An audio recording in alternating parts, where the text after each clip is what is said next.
Hello, loyal listeners to the Peakinology podcast. And if you are new, welcome. Peakinology is hosted by the Center for Strategic and International Studies in Washington, D.C., which is home to many great podcasts. In this special episode, we are excited to feature CSIS's The Trade Guys podcast, co-hosted by Andrew Schwartz, Bill Reinsch, and Scott Miller. They discuss the Geneva Agreement between the U.S. and China to deescalate their trade war. Thank you for listening. I'm Scott. I'm Bill. And we're the Trade Guys. You're listening to The Trade Guys, a podcast produced by CSIS where we talk about trade in terms that everyone can understand. I'm Andrew Schwartz, and I'm here with Scott Miller and Bill Reinsch, the CSIS Trade Guys. Coming up next on The Trade Guys, we'll talk US-China and US-UK, all on the next episode of The Trade Guys.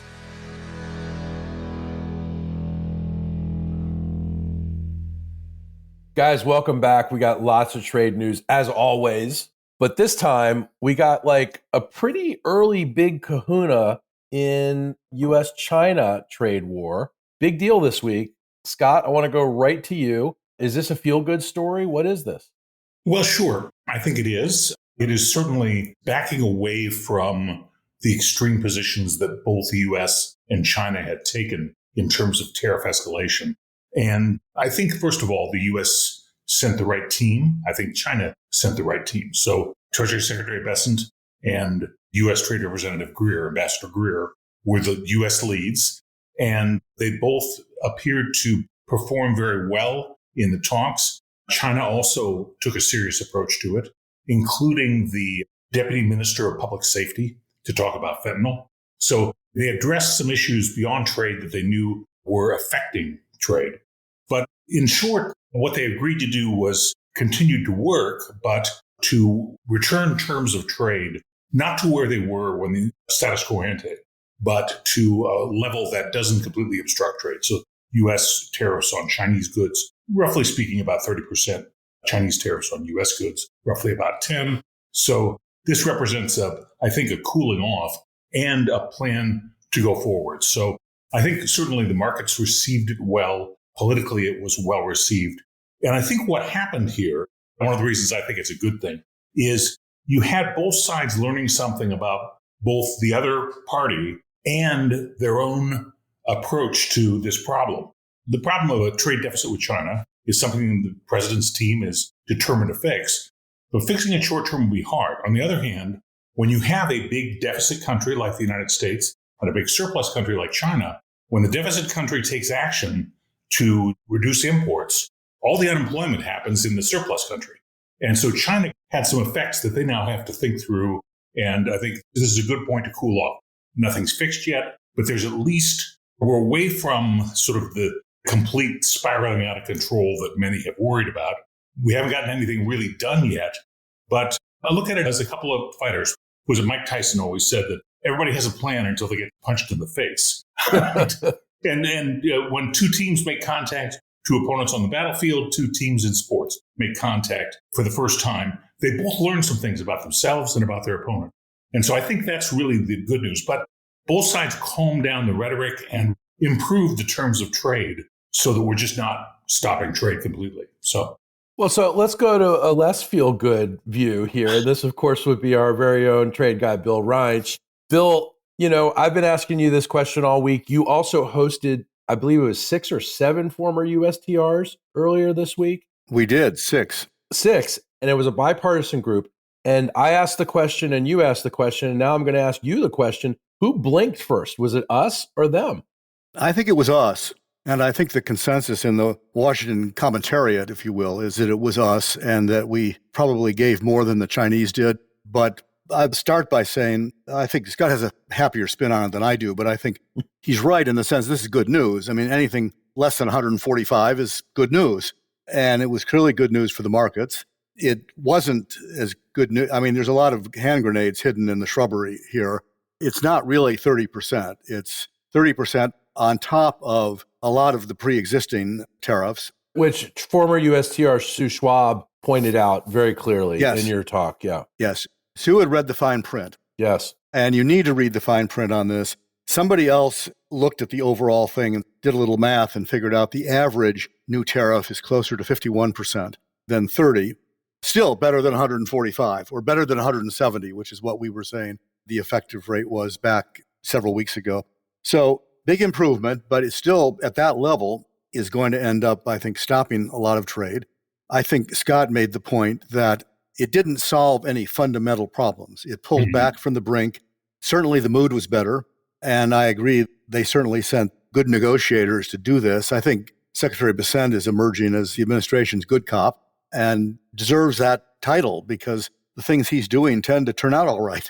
And, he deserves credit for that. But if I were Chinese, I would thinking, look, 3 weeks ago, it was 145%.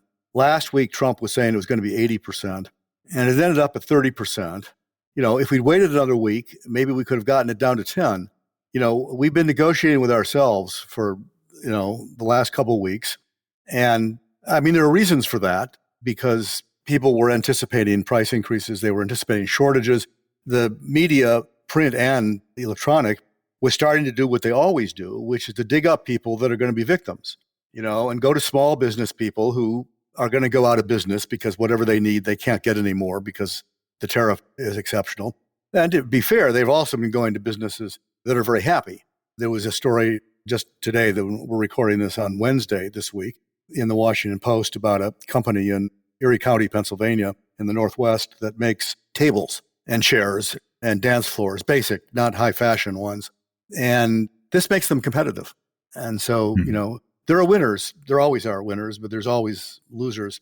What didn't happen was, and nobody expected to happen, was any change in the fundamental issues that divide us. The Chinese made no commitments on subsidies. They made no commitments on IP theft. They made no commitments on treating anybody differently in China. They made some concessions that were substantive, lowering the tariffs. Their tariffs was one.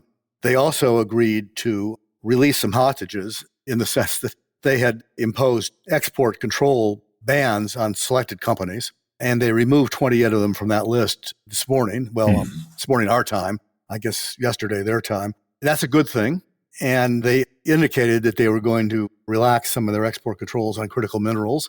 That's a good thing too. So, we got stuff. And what they got was, to a certain extent, a resumption of trade. And the early reports were people were, manufacturers here were calling ports in Shanghai and elsewhere saying, start the boats again. Yeah, ship it. Yeah. Load up and start shipping.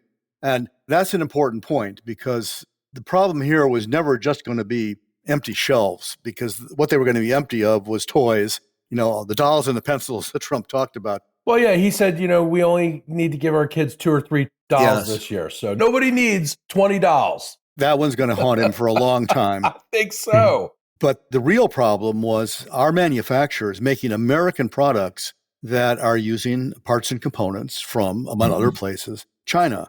I was doing a little research today, and one of the issues that is going to come up, because there's a 232 investigation started on commercial aircraft, Boeing planes contain some Chinese parts. I don't know that they're indispensable, but they're there. Supply chains are complicated, and if you slap 145% tariff on the parts and components, you're making it much more difficult for people in America to manufacture made in America products. To me, that was the biggest threat here. And the administration, I think, deserves some credit for figuring that out and trying to head it off. That said, and Scott said the same thing, they've kind of kicked the can on the substance, and we'll see how far they get. They didn't get very far the first time in his first term on serious issues. And I'm still saying I don't think they're going to get very far the second time, but this is good news. But they are serious about keeping Chinese goods more expensive in this market than they were. There you go.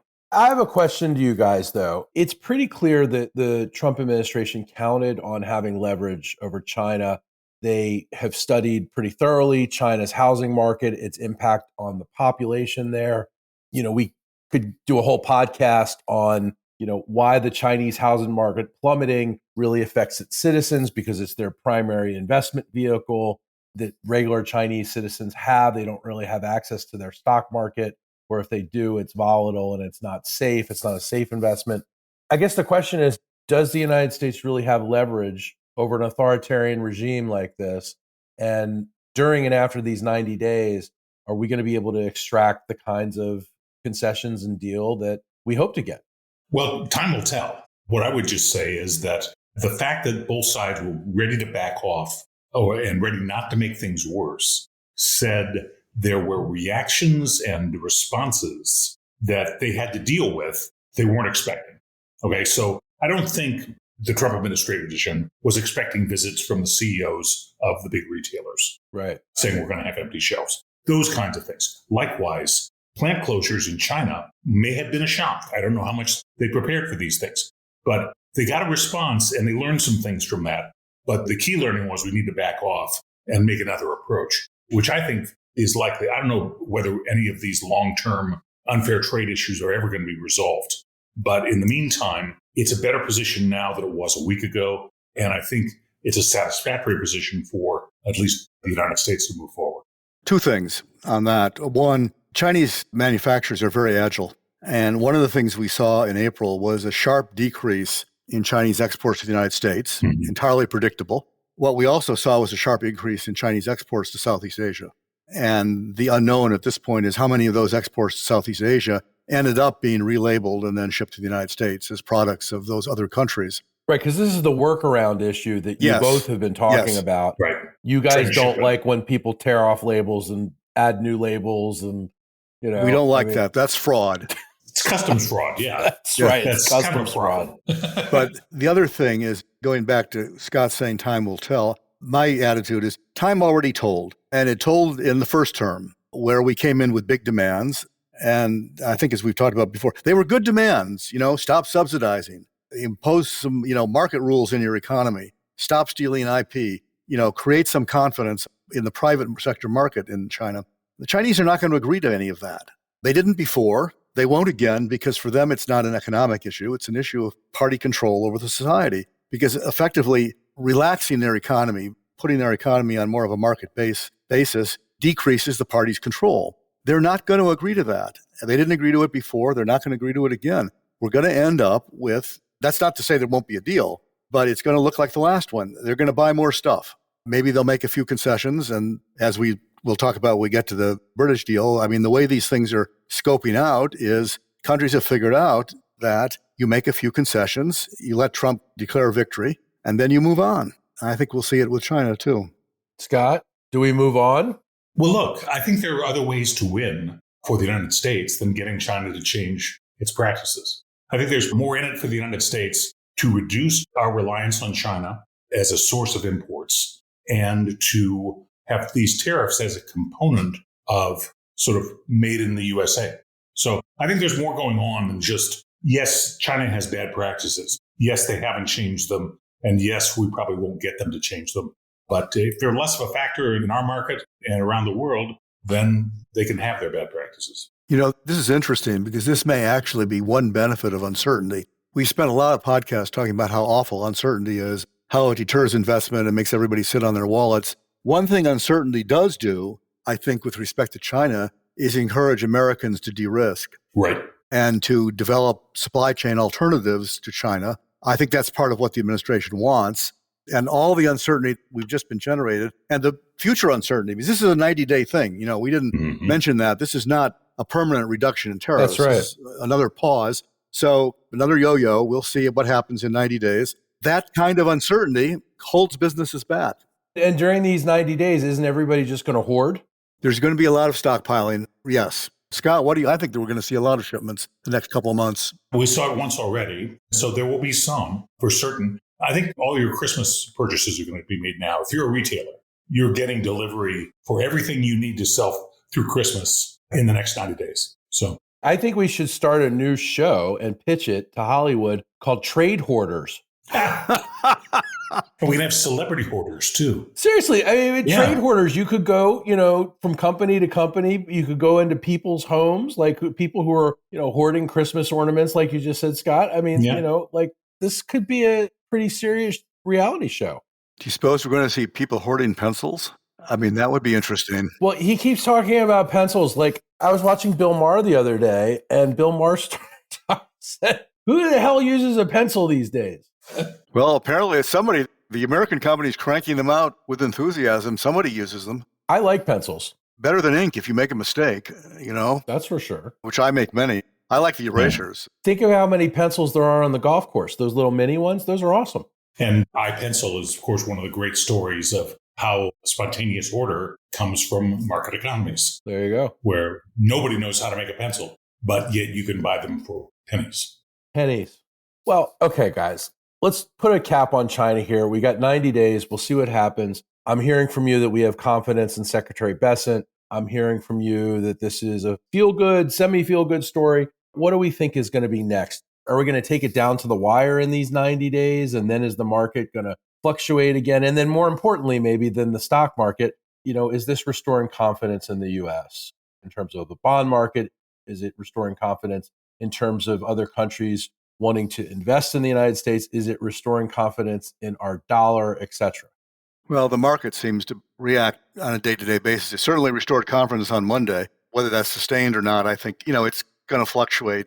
At least equities, I think, are going to fluctuate based on the news of the day. If there's some bad unemployment news on, first week of June, that'll, you just have to roll with that. But keep in mind, in the next 90 days, you're going to see some real details on the remainder of the economic plan. You'll have a tax bill, okay? Look, the tax bill is very interesting because it's basically an extension or improvement of the Tax Cuts and Jobs Act from 2017. This is the so-called Big Beautiful Bill. The Big Beautiful Bill. And basically, the Ways and Means Committee decided to pay for it with all the previous stuff from the Green New Deal they didn't want to do. All right. So the second thing that's going to happen is deregulation is going to hit the accelerator. People are going to start to feel the fact that, and once again, many of the Green New Deal regulations are going to be repealed or dialed back. There's a lot of effort in that direction. And you keep in mind, the president really wants $50 a barrel oil. They've pushed oil low enough. It was in the mid-60s yesterday. He wants it low for foreign policy reasons, but also energy abundance is part of the Buy America story. And so $50 a barrel oil basically erases inflation, okay? And all of a sudden, in 90 days, you've got a very strong picture of the total plan of which tariffs are a part. And by the way, a 10% tariff on $3 trillion of imports is $300 billion of tax revenue that you don't have to get. I got to say, I'm not so sure that a $50 barrel of oil reduces inflation, because when I go into the deli to get my Diet Coke now, it's like $3.54. That's not cool. Yeah, look, there are residual effects, but we talked about farming. We talked about a lot of inputs that require energy as a key component. My point is, in 90 days, you're going to see a much more comprehensive picture of where the economic plan is going. And confidence will be based on that and not tariffs with China. So, Andrew, you're drinking oil now? Is that what you're saying? No, I'm not drinking oil. I'm not drinking oil. And Good. I'm trying to convince my wife that there's no oil or debris in the water off the coast of Malibu so we can return this summer. So oil is a bit of a sensitive subject. So is fire retardant. So is fire debris. I am drinking Diet Coke. Some people refer to Diet Coke in derogatory terms, Bill, but I am a big lover of it. You and the president, right, Andrew? That's right. And Bill Clinton. Well, one of the ironies of what he's doing, though, is the lower the price of oil, which is good for inflation, the more difficult it's going to be to increase domestic production. And we're already seeing, flat data on new drillings in the United States. And the oil companies are holding off new production, partly for economic reasons, because they're not certain about the price. And, it's just trade-offs. If you want lower gasoline prices, if you want lower prices at the pump, what he's doing is getting us there slowly. But, the cost of that is going to be a slowdown in the growth of domestic production. And, doing what he's doing to counteract that, drilling on federal lands, more permitting, opening up Alaska, et cetera, et cetera, et cetera, that's not going to make any difference if the economics isn't there. If the companies don't think they can make money on a new well, they're not going to drill it. Count on Bill to see the darkness at the end of a bright new day. That's there you go. There you have it. Now, right, getting back, wait, before we do, getting back to your very first question, which we passed over. Yes. Yeah, it is going to go down to the last day because trade negotiations always go down to the last day. Right. You need a deadline, and Trump has given them one. You're going to see a resolution, I would say, on the 89th day. That's just the way it works. Right. And there may even be a postponement. If your timing dips in and rises in the stock market, keep that in mind, I guess. Let's go on to a cheerier story. That's the UK. We have a deal with the UK. That's exciting. Last time I checked, they're our special friend and top ally. And now many people tell me that they can get Mini Coopers very easily. Others tell me that Rolls-Royce is going to be easy to get, but those are for few and far between. Guys, what's up with the UK deal? Yeah, the Bentley people and the Rolls people are probably patting themselves on the back. Sure. So are the Land Rover people, and they have a bigger market. They have a very big market in Bethesda, Maryland, I can tell you that. One of the things we learned about this, and I was talking to a different government about this yesterday, the British have one big advantage over a lot of people. They have a king. Yes. And Trump loves kings. And one of the things that, so do the Saudis. One of the things that Starmer, Prime Minister Starmer, did when he came to visit was he brought a letter, a handwritten letter from the king, inviting Trump to come visit him at Buckingham Palace. That's gold in these kinds of negotiations. But getting back to the subject matter, which is the agreement, it is good news, but it's like a lot of things. You need to look at the fine print. But I think it's interesting because it has a lot of lessons for other agreements coming up, and I've encouraged other countries that are going through this process to look at the UK agreement very closely because there's lessons there.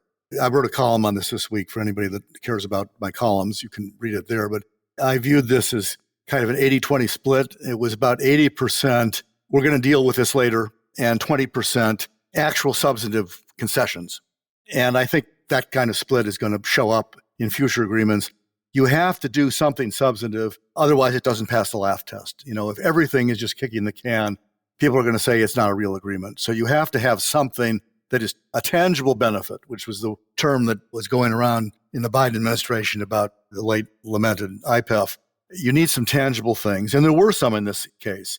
And the interesting thing about it is it was not, as expected, all give by the UK and no give by the US. The US made some concessions too.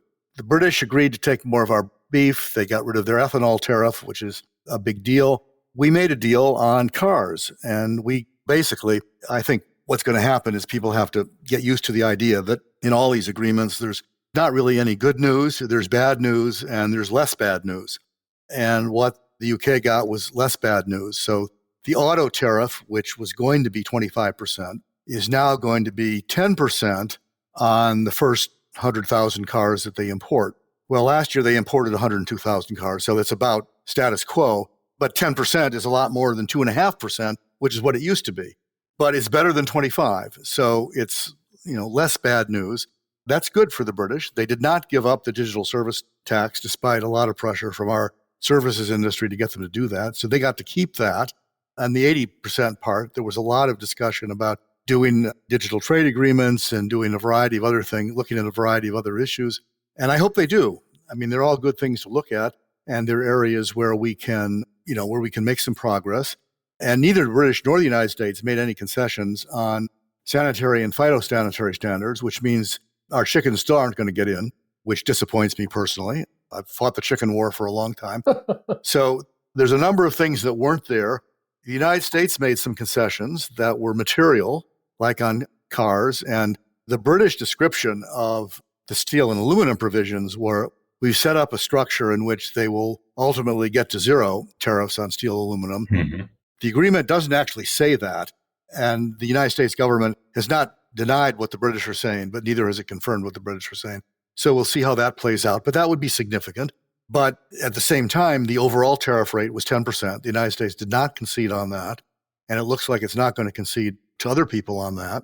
And finally, the thing that to me that's interesting about it is these were all preferential concessions. That is, the concessions the United States made to the UK were for the UK only, and vice versa. These were not most favored nation concessions. We didn't change the car tariffs for anybody else, and we're not changing the steel tariffs for anybody else. And the British are not rolling back their ethanol tariff for the Brazilians. They're just doing it for us. And if you recall, one of the most succinct answers during our former USTR event on Monday was when I asked the group, is MFN dead? And does anybody care? And Ambassador Froman had the best answer, which was yes and no. Yes, it's dead, and no, nobody cares. And I think that was a great answer. And it was the only short one in the entire event. Got a big laugh, I recall. Yes, but I think he was right. It is dead. And I reminded the audience that we helped kill it in our Commission on Affirming American Leadership. Indeed. In 2020 and 2021, where we recommended essentially the same thing. Coalitions of the willing, doing more liberalization, in a closed system just for themselves and cutting other people out. So it is dead. Does it matter? I don't know. It's kind of a sad note for the Bretton Woods system. Well, look, I agree with Bill on the UK deal. He's got a great summary of it. It looks and quacks a lot like the bilateral deals that President Trump worked on in the first term. It was an agreement with Japan. And it has that kind of model, which is it's not MFN. It's a preferential agreement of some sort. It's not comprehensive. It focuses on identifiable products or areas that have been sort of stubborn, difficult to deal with over the years. And both sides find a little way to declare victory. There's a picture of smiles around the table at the end, and life goes on. And I think that's what we're going to see as a pattern. First, the 10% tariffs sticking. That's the baseline. You can think of it as a value-added tax. You can think of it as a carbon tax. Whatever makes you sleep better at night, American imports are going to have a 10% tariff on them. All right. The second thing is that what I realized out of this, and I agree with Bill's framing of this, that now that there's a pattern, a lot of the agreements will look like this. But it made me realize how the critics have got to find better arguments, because the critics, first of all, talking about free trade in this way is falling on deaf ears. I mean, I've been a free trader all my life. Open markets, I think, are much better for people.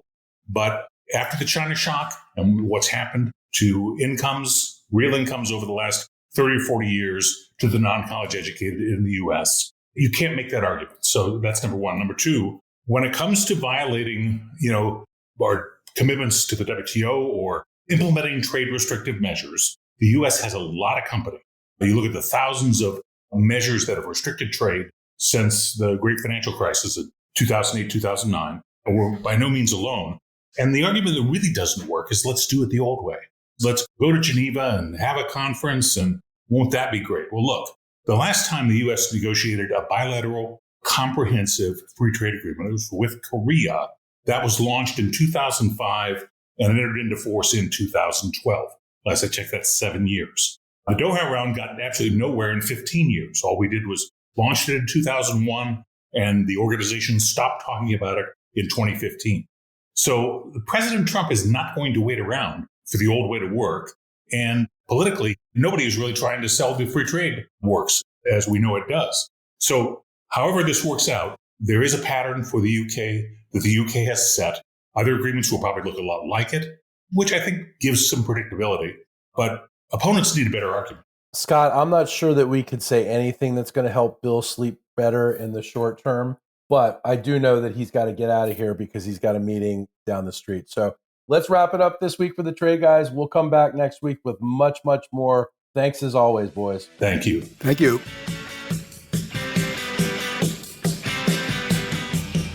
To our listeners, if you have a question for the Trade Guys, write us at tradeguys@csis.org. That's tradeguys@csis.org. We'll read some of your emails and have the Trade Guys react to it.